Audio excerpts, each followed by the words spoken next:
Hello dear students, आज के इस वीडियो लेक्चर में हम active voice and passive voice के जो रूल्स हैं वो सीखने वाले हैं। तो डियर स्टूडेंट्स, आप जब इस वीडियो को पूरा देखेंगे और समझेंगे तो इसके बाद आपको लाइफ में कभी भी active voice and passive voice के जो क्वेश्चंस है उसको सॉल्व करने में प्रॉब्लम कभी भी नहीं आएगी।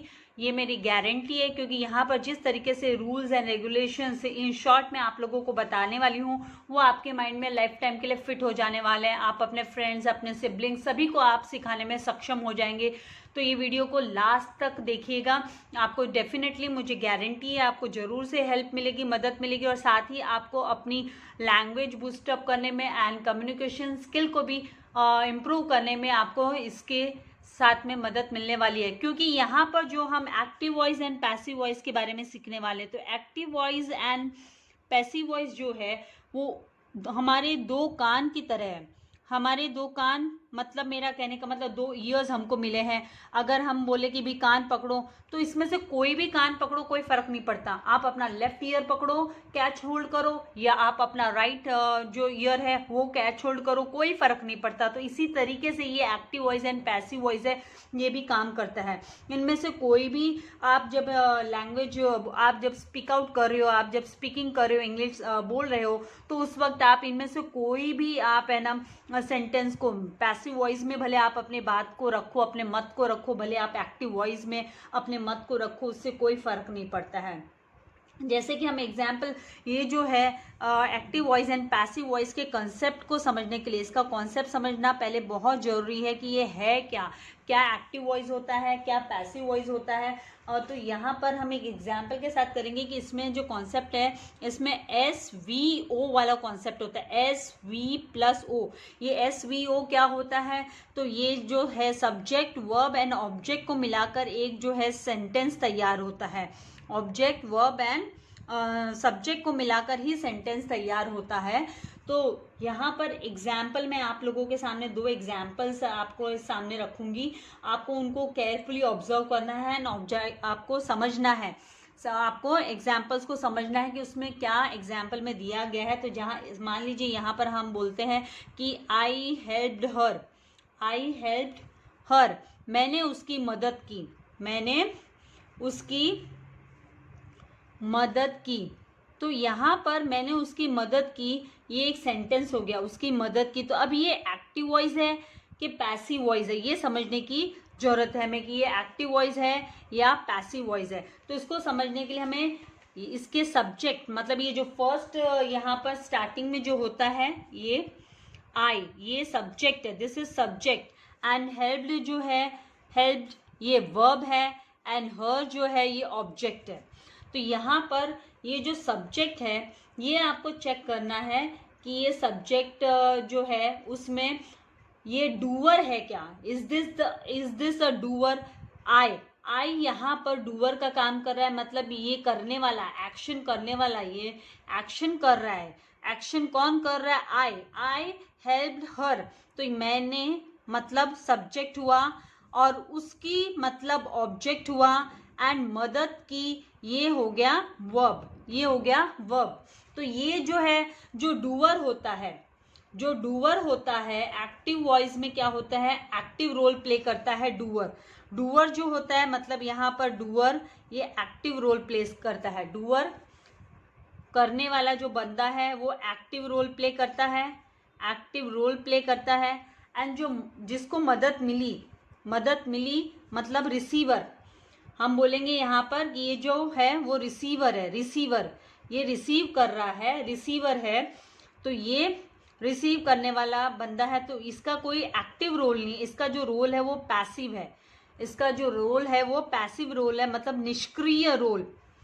एक्टिव मतलब हम बोलेंगे सक्रिय, एंड पैसिव रोल मतलब निष्क्रिय रोल है इसका यहाँ पर।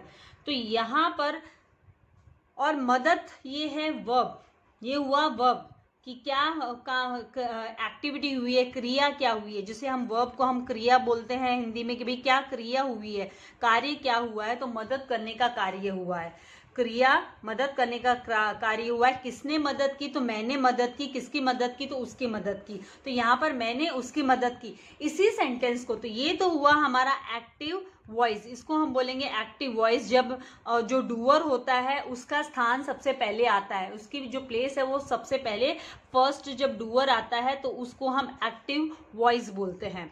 अब हम आते हैं पैसिव वॉइस पे। मेरे को पूरी गारंटी है कि जब आप ये पूरा वीडियो देखोगे तो आप कभी भी active voice and passive voice में कभी भी गलती नहीं करने वाले हो, दैट इज श्योर। तो अब यहाँ इस सेंटेंस को हम इस तरीके से लिख देते हैं कि she was helped by me। she was helped by me इसका मतलब उसे मेरे द्वारा मदद की गई, उसे मेरे द्वारा मदद की गई थी, उसे मेरे द्वारा मदद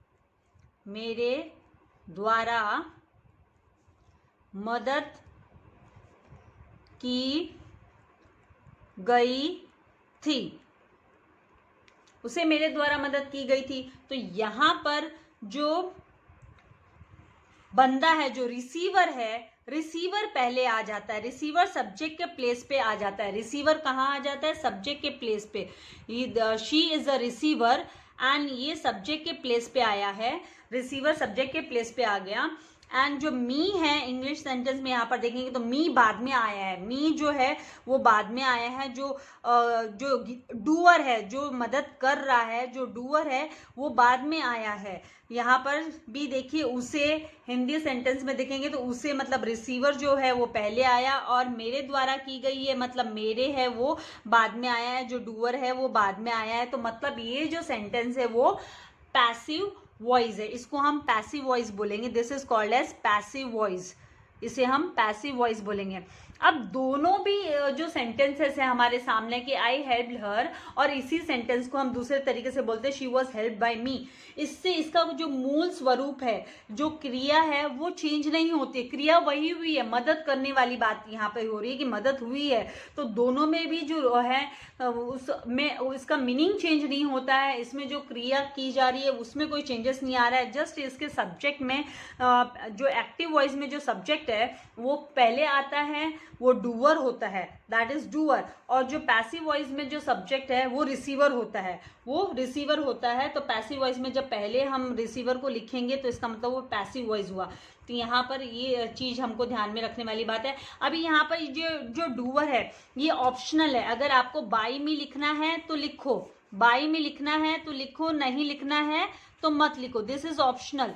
ये जो है वो ऑप्शनल हो जाता है, आपको ये लिखना जरूरी नहीं है। एट द एंड आपने नहीं लिखा, optional to write at the end, इसको आपने लास्ट में नहीं लिखा तो भी to write at the end, last में नहीं लिखा तो भी ये चल जाता है। बाय मी नहीं लिखा, शी वॉज हेल्प्ड करके लिखेंगे तो भी चल जाता है। बाय मी लिखने की जरूरत नहीं होती है पैसिव वॉइस में, वो तो भी ये नो प्रॉब्लम, पूरा 100% करेक्ट होता है। अभी इन्हीं चीज़ों को मैं आपको ग्रामर के जो टेंसेस हम जिसे काल बोलते हैं, काल के हिसाब से मैं आप लोगों को बताऊंगी कि क्या रूल अप्लाई होता है। तो वो आप लोगों को एक तो यहाँ पर जो छोटी छोटी चीज़ें ध्यान में रखने वाली चीज़ है, वेरी इंपॉर्टेंट, जो आपको माइंड में रखना है। हम ये सीख रहे हैं कि भाई एक्टिव से पैसिव वॉइस कैसे करना है।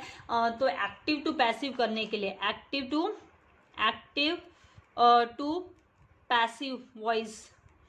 पैसिव वॉइस के लिए हमें क्या करना है, रूल्स जो ध्यान में रखने हैं। रूल्स ये है कि सबसे वेरी वेरी इंपॉर्टेंट जो रूल है, फर्स्ट रूल, कि आपका जो पैसिव वॉइस में third form of the verb का फॉर्म ऑलवेज, फर्स्ट स्टेप क्या होगा, ऑलवेज थर्ड फॉर्म। आप लोगों ने फॉर्म ऑफ द वर्ब सुने होंगे, सीखे भी होंगे लोअर सेक्शन में, मैं एग्जाम्पल भी यहाँ पर जरूर दूंगी आपको। Always third form of the verb is used, always third form of the verb is used, हमेशा third form of the verb use की जाती है पैसिव वॉइस में। वेरी वेरी इंपॉर्टेंट, ये आपको ध्यान में रखना है। यहाँ पे ऑलवेज एंड ऑलवेज हमेशा third form of the verb use की जाती है। अभी थर्ड फॉर्म की बात करते हैं तो आप लोगों ने सीखा होगा कि भी प्रेजेंट वर्ब क्या होता है, प्रेजेंट फॉर्म ऑफ वर्ब क्या होता है, पास्ट फॉर्म ऑफ वर्ब क्या होता है, एंड पास्ट पार्टिसिपल क्या होता है। जस्ट एक शॉर्ट में आप लोगों को इस चीज का एग्जाम्पल दे रही हूं मैं। पार्टिसिपल ये जस्ट आपको शॉर्ट में एग्जाम्पल दिया जा रहा है, इसको हम बोलते हैं first form of the verb. यू हुआ फर्स्ट फॉर्म, यू बी second form, first form of verb. Present मतलब प्रेजेंट वर्ब मतलब first form of verb. Past मतलब सेकेंड फॉर्म ऑफ वर्ब। आप लोगों ने टेंसेस सीखे होंगे, तो टेंसेस में भी हमें जो सिंपल टेंसेस है उसमें हम present form of verb and past form of verb के बेसिस पे ही पहचान पाते हैं कि कौन सा प्रेजेंट फॉर्म है, प्रेजेंट टेंस है, सिंपल प्रेजेंट टेंस एंड कौन सा सिंपल पास्ट टेंस है, थर्ड फॉर्म ऑफ वर्ब। तो इसका मैं एक जस्ट एग्जाम्पल के तौर पे हम ने देखिए जैसे राइट, WRITE राइट। अगर किसी सेंटेंस में राइट आता है, ओनली राइट, कैसे आई राइट पोएम, आई राइट पोएम्स, तो यहाँ पर राइट जो है वो आपको बताता है, इंडिकेट करता है कि प्रेजेंट टेंस है। पास्ट के लिए ROTE rote, WROTE wrote, and इसका थर्ड फॉर्म जो होता है वो रिटर्न होता है। Third form of the verb क्या होता है? रिटर्न होता है। तो एंड और एग्जाम्पल के लिए जैसे कट का तो कट होता है, पुट का पुट होता है, ईट है तो एट, ईटन, ईट एट, ईटन। फिर एग्जाम्पल के लिए हम ले लेते हैं नो, न्यू, नोन, तो इसे बोला जाता है first form of the verb जो कि प्रेजेंट फॉर्म होता है।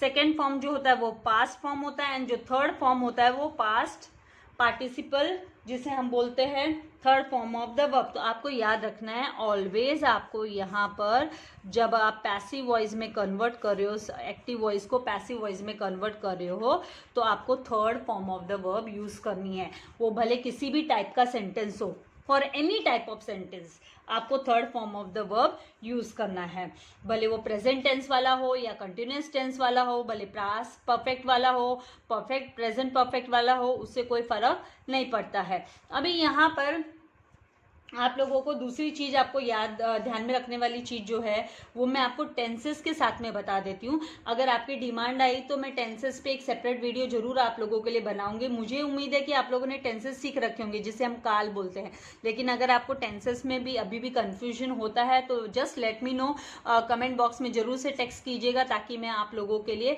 जो है टेंसेस के ऊपर भी वीडियो मैं आप लोगों के लिए अपलोड कर सकूँ। तो यहाँ पर आपको टेंसेस के अकॉर्डिंगली अभी जैसे हम मूव कर रहे हैं, लेकिन उससे पहले इन शॉर्ट रिमेंबर, फिर ये रिमेंबर वाली बात है, यहाँ पर मैं रूल्स एंड आप रूल्स बोल लो, या आपको याद रखने वाली चीज कि भी क्या याद रखना है आपको, यहाँ पर क्या रिमेंबर करना है। रिमेंबर, जब आप passive active to passive voice पर आते हो तो क्या रिमेंबर, क्या याद कर रखना है। तो यहाँ पर इन शॉर्ट में आप लोगों को इस चीज़ के बारे में कि जब है ना टेंस में, जब कंटिन्यूस टेंस होता है, सेकेंड थिंग आप क्या याद रखोगे, फर्स्ट थिंग थी always remember third form of the verb आएगा इसमें। सेकेंड थिंग हम याद रखेंगे यहाँ पर जब कंटिन्यूस टेंस होता है, कंटिन्यूस टेंस, बिलीव मी, इस तरीके से आपने प्रिपरेशन कर ली, जिंदगी में भूल नहीं पाओगे। तो कंटिन्यूस टेंस जब होता है तो उस समय हमें क्या करना होता है, जो वर्ब होता है, वर्ब के साथ में वर्ब के साथ में कंटिन्यूस टेंस मतलब आईएनजी होता है, वर्ब प्लस आईएनजी मतलब कंटिन्यूस टेंस हुआ।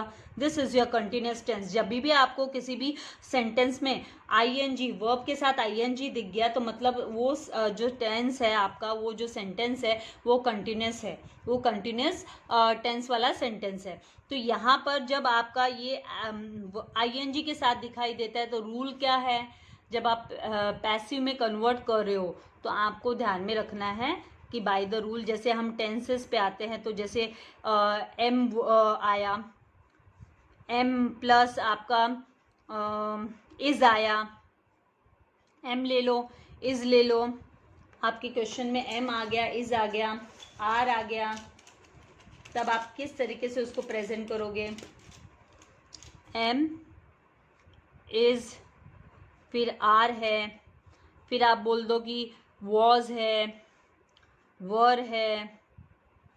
कंटिन्यूस टेंस जब हम यूज़ करते हैं तो प्रेजेंट के एंड पास्ट के, तो ये जो इज, आर और ये जो एम है ये प्रेजेंट के एग्जाम्पल्स है, प्रेजेंट टेंस के।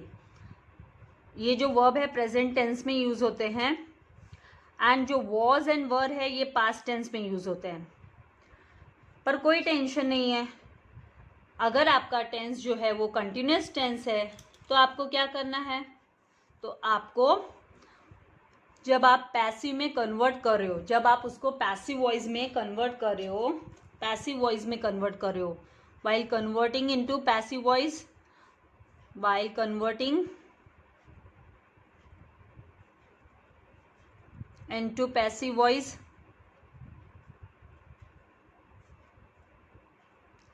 अभी आपको याद रखना है थर्ड फॉर्म ऑफ द जो वर्ब है, third form of the verb है वो हर कंडीशन में third form of the verb आएगी। जब आप पैसिव वॉइस में कन्वर्ट कर रहे हो तो थर्ड फॉर्म तो आपका आना कंफर्म है, उसको आपको भूलना नहीं है। थर्ड फॉर्म तो आपको डेफिनेटली लिखना ही लिखना है। और उसके साथ में आप इन सब के साथ में क्या ऐड करोगे, एम, इज, आर, वॉज, वर के साथ में जब हम ऐड करते हैं तो हमको BEING बिंग यूज किया जाता है। क्या यूज करते हैं, BEING बिंग, बिंग का यूज करते हैं हम। जैसे कि मैं एग्जाम्पल के तौर पे, जैसे is being helped, is being helped by me,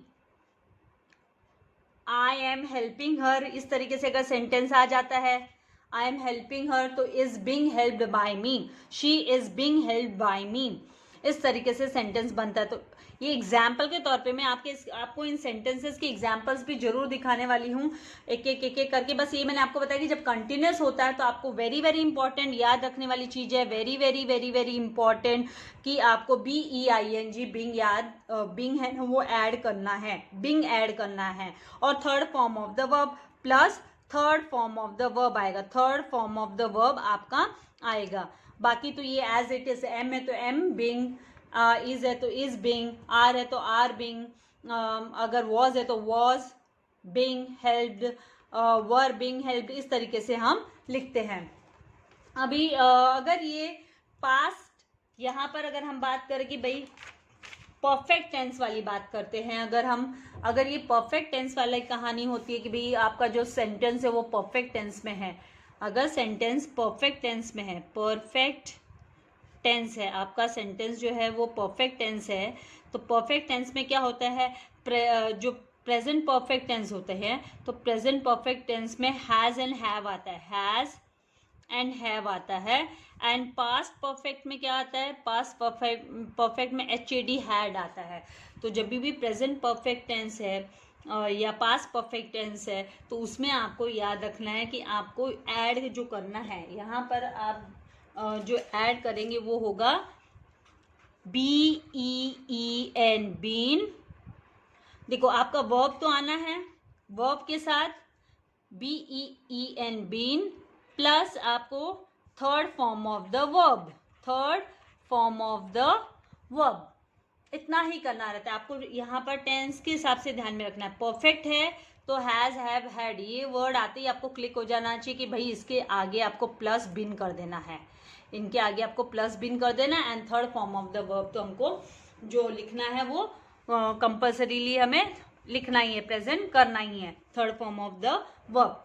यही अगर आपका फ्यूचर टेंस आ जाता है, मान लीजिए आपके सेंटेंस में फ्यूचर टेंस आ जाता है, फ्यूचर टेंस में हम यूजुअली जो फ्यूचर टेंस में हमको कैसे पता चलता है फ्यूचर टेंस है, तो दो जो वर्ब है कि shall and will, shall and will verb जब आता है, वर्ब आता है तो हमको पता चल जाता है कि हाँ भाई ये फ्यूचर जो है फ्यूचर टेंस है। तो फ्यूचर टेंस में क्या करते हैं हम, तो फ्यूचर में जस्ट आपको मतलब ये वर्ब है, इस वर्ब के साथ आपको ऐड करना होगा BEB, आपको क्या ऐड करना होगा, BEB ऐड करना होगा plus third form of the verb लेना है, third form of the verb लेना है। तो यहाँ पर मैं आपके सामने कुछ एग्जांपल्स देने वाली हूँ, आपको आइडेंटिफाई करना है, साथ में उसका कन्वर्ट भी करना है और चीज़ों को समझना है। तो सबसे पहले जैसे ये चीज़ें, तो वर्ब वाली कहानी तो फर्स्ट से लेके लास्ट तक है कि भाई third form of the verb. अगर आपको ये वर्ब्स को स्टडी करने में डिफ़िकल्टी होती है तो एक अगर आप थोड़े भूल गए हो तो इनको एक बार गो थ्रू जरूर कर लीजिए कि कौन कौन से नॉर्मली वर्ब्स जो है first form, second form, third form किस तरीके से हमको लिखना है तो वो आपको रिवाइज कर लेना है। पहले भी आप लोग पढ़ चुके हैं उनको, फिर भी एक जस्ट रिवीजन लेना है। अभी दूसरी एक और चीज़ यहाँ पर ध्यान में रखने वाली चीज़ है कि प्रोनाउंस, जैसे प्रोनाउंस आप सभी जानते हैं, हम भी जानते हैं भी प्रोनाउंस क्या होता है, जो कॉमन नेम हम यूज़ करते हैं। तो यहाँ पे सब्जेक्ट प्रोनाउंस मतलब जो सब्जेक्ट के प्लेस पे subject pronouns and object pronouns. जब सब्जेक्ट के प्लेस पे प्रोनाउन को यूज किया जाता है तो हम क्या लिखते हैं, एंड ऑब्जेक्ट के प्लेस पे जब प्रोनाउंस को लिखा जाता है तो हम क्या लिखते हैं। तो यहाँ पे सब्जेक्ट के प्लेस पे जब प्रोनाउन होता है तो वो आई होता है, मान लीजिए यू होता है, देन शी होता है, ही होता है, we, then we write as they, इस तरीके से हम लिखते हैं, या आई टी इट।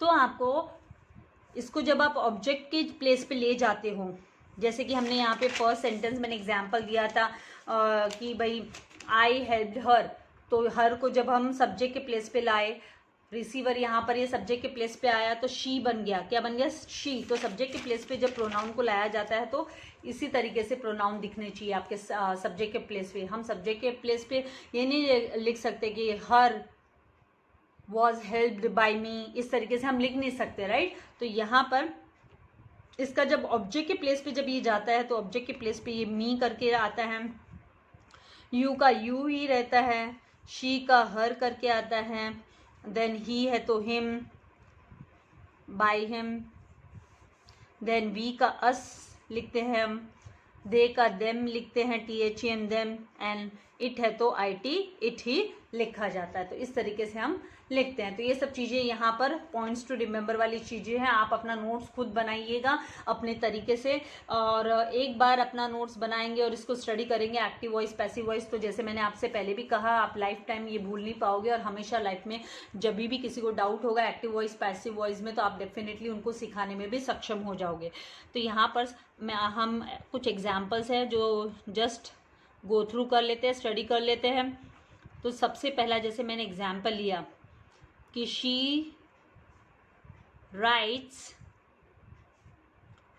पोएम्स, वो पोएम्स लिखती है, वो पोएम्स लिखती है। तो यहाँ पर ये जो शी है ये क्या है, सब्जेक्ट है, शी जो है वो सब्जेक्ट है, राइट्स जो है वो वर्ब है, एंड पोएम्स जो है वो ऑब्जेक्ट है।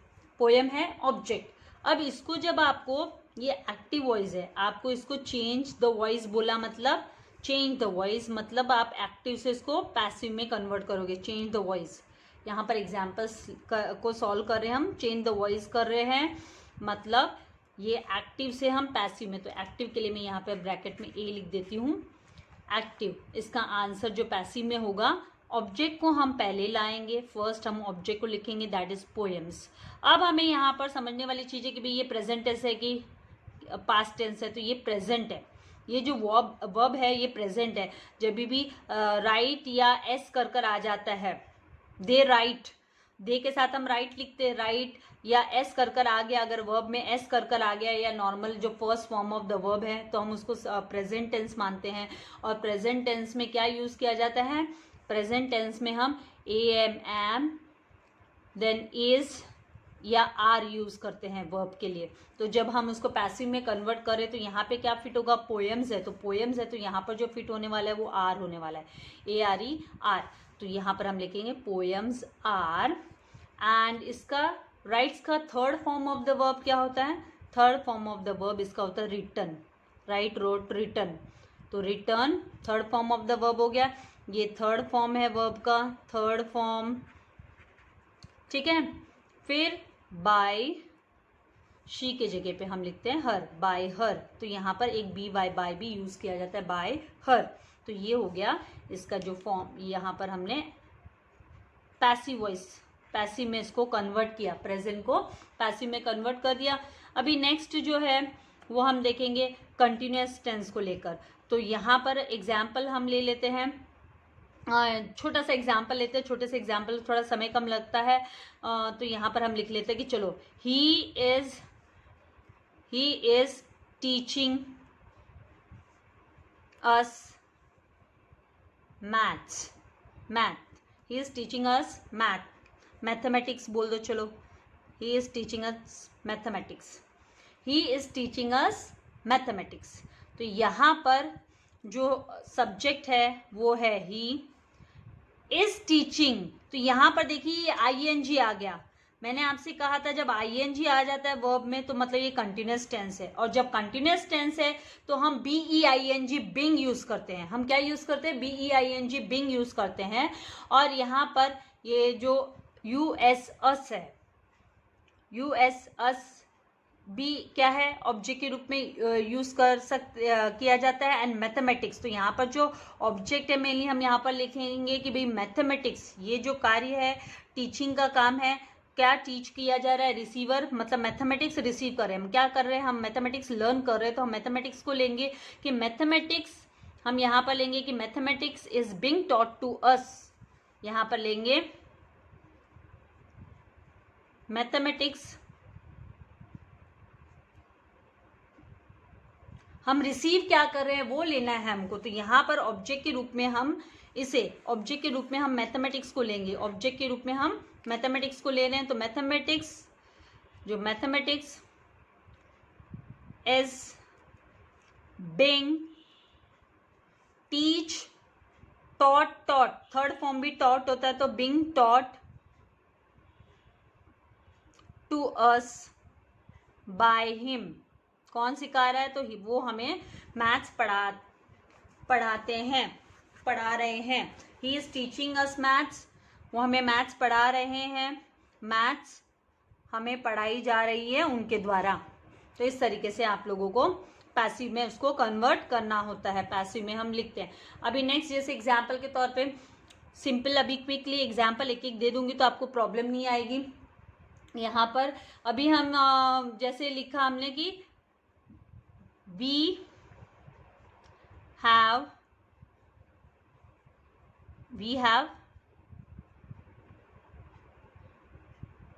elected her monitor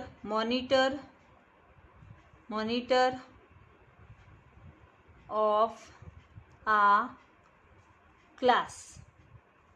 तो यहाँ से वी जो है सब्जेक्ट है, हैव आ गया। हैव आ गया तो हमें पता है कि जो परफेक्ट टेंस होता है उसमें हैव, हैज एंड हैड होता है। तो यहाँ पर हैव है तो हैव बिन, फिर मतलब हमको जस्ट खाली ऐड क्या करना है, इन दोनों के बीच में हम बिन ऐड करने वाले जब हम ऑब्जेक्ट को पहले लाएंगे।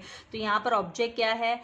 ये वर्ब है पूरा, एंड ऑब्जेक्ट जो है वो हर है, हर एंड मॉनिटर को हम एट द एंड हम ऐड कर देंगे कि शी हैज़ बीन। हम यहाँ पर इसको हर को शी में कन्वर्ट करेंगे क्योंकि सब्जेक्ट के प्लेस पे ला रहे हैं। तो जैसे मैंने कहा कि जब सब्जेक्ट के प्लेस पे आता है तो हर जो है वो शी आ जाएगा, और ऑब्जेक्ट के प्लेस पे जाता है तो शी होता है तो हर हो जाता है। तो यहाँ पर हमको लिखना है कि she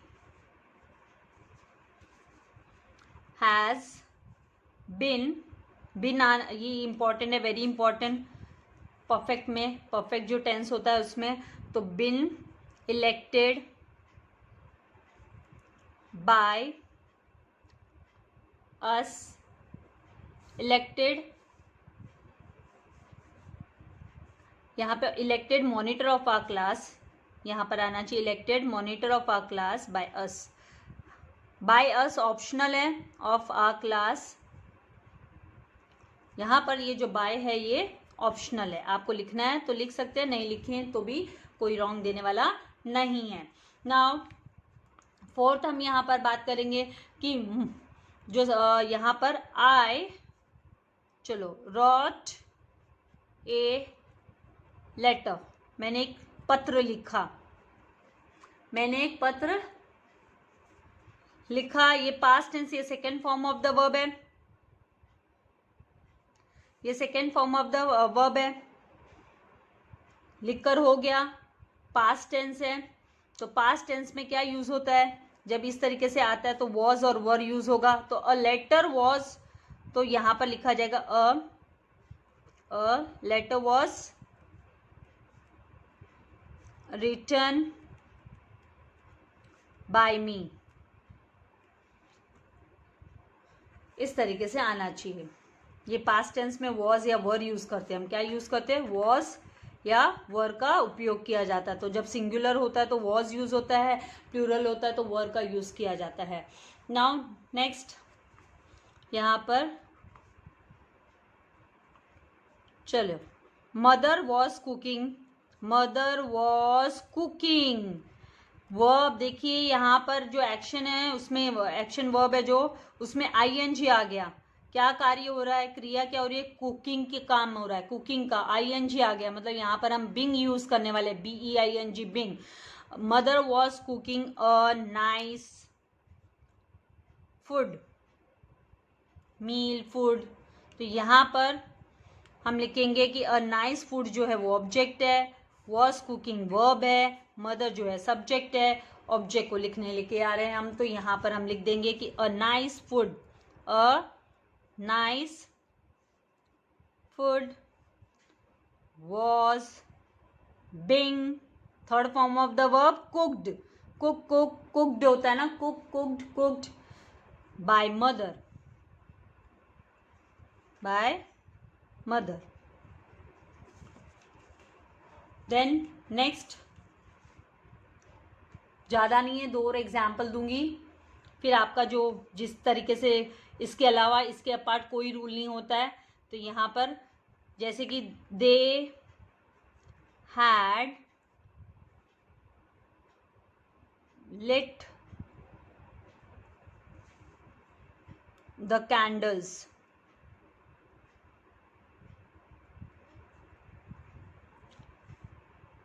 light lit the candles। तो third form of the verb जो है वो भी lit का lit ही रहने वाला है।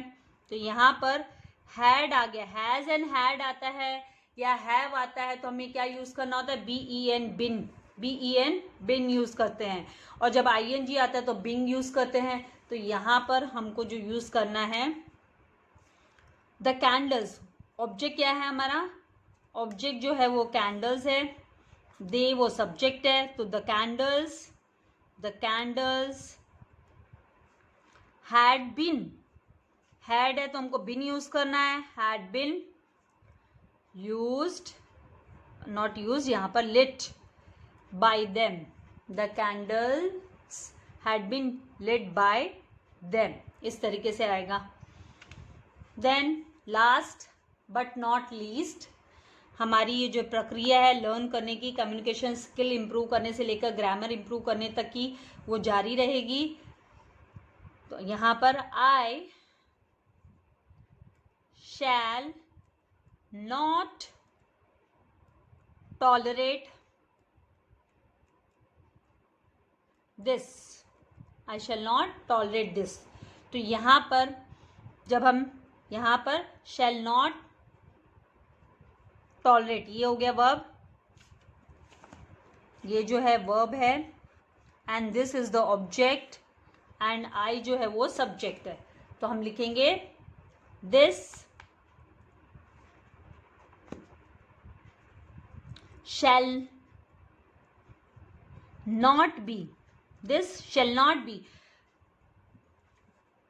BEB आता है, फ्यूचर जब टेंसेस होते हैं उसके लिए BEB ऐड करते हैं हम वर्ब के साथ में। And third form of the verb, तो tolerate, tolerated, tolerated, third form भी टॉलरेटेड होता है। तो यहाँ पर tolerated, this shall not be tolerated by me. और जैसे मैंने आपसे कहा कि ये जो मी है ये ऑप्शनल है, हम लिखे या ना लिखे कोई फर्क नहीं पड़ता। शैल है, विल है, ये फ्यूचर टेंसेस की जो है वो फ्यूचर टेंसेस को आइडेंटिफाई करने में हमें हेल्प करते हैं।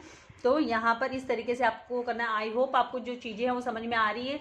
आप ये जो है remember, points to be remember, एक तरीके से इन शॉर्ट जो मैंने आपको बताया उनको जरा सा आप रूल्स को, इसे हम रूल्स भी बोल सकते हैं कि भाई रूल्स को आप समझ लो। जब आप कन्वर्ट करें तो always third form of the verb तो हर कंडीशन में आएगी। फिर उसके बाद में आपको प्रेजेंट मतलब first form of the verb आपको पता होना चाहिए, second form of the verb को आइडेंटिफाई करना आना चाहिए, एंड पास्ट पार्टिसिपल जिसे हम third form of the verb बोलते हैं, और third form of the verb हम पैसिव वॉइस में कन्वर्ट करने के लिए हमेशा यूज करेंगे।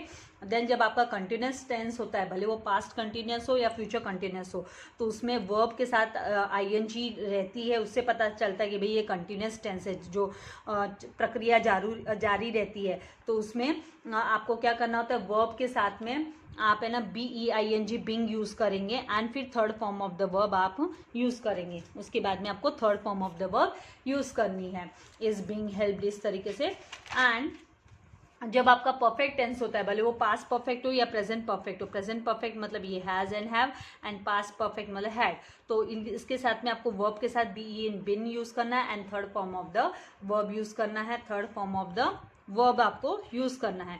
फ्यूचर टेंस होता है तो शैल एंड विल होता है, तो यहाँ पर वर्ब के साथ में आपको BEB plus third form of the verb आपको यूज करना होता है। तो ये इसके रूल्स होते हैं। एंड आपको प्रोनाउंस पता होना चाहिए कि जब सब्जेक्ट के प्लेस पर आता है तो आई करके यूज़ किया जाता है, और वही जब ऑब्जेक्ट के प्लेस पे जाता है तो मी कर यूज़ किया जाता है। यू का यू ही रहता है, शी का हर होता है, ही का हिम होता है, वी का अस होता है, दे का देम, एंड इट का इट होता है। तो आई होप आपको ये जो चीज़ें हैं अच्छे से समझ में आ गई। उम्मीद करती हूँ आपको काफ़ी हेल्प होगी एंड लाइफ टाइम आपको ये जो है ग्रामर अच्छे से लर्न हो जाएगा। Active voice and passive voice का किसी भी तरीके से कान पकड़ो, लेफ्ट ईयर पकड़ो चाहे राइट ईयर पकड़ो, कोई फर्क नहीं पड़ता, खाली बोलने का जो तरीका है वो चेंज होता है, बाकी जो क्रिया है उसका मीनिंग नहीं चेंज होता है। ये चीज़ हमको ध्यान में रखनी है। तो ज़्यादा से ज़्यादा फ्रेंड्स के साथ शेयर करना है, शेयर करना नहीं भूलना है, और लाइक एंड सब्सक्राइब जरूर से करना है। Thank you very much, God bless you all.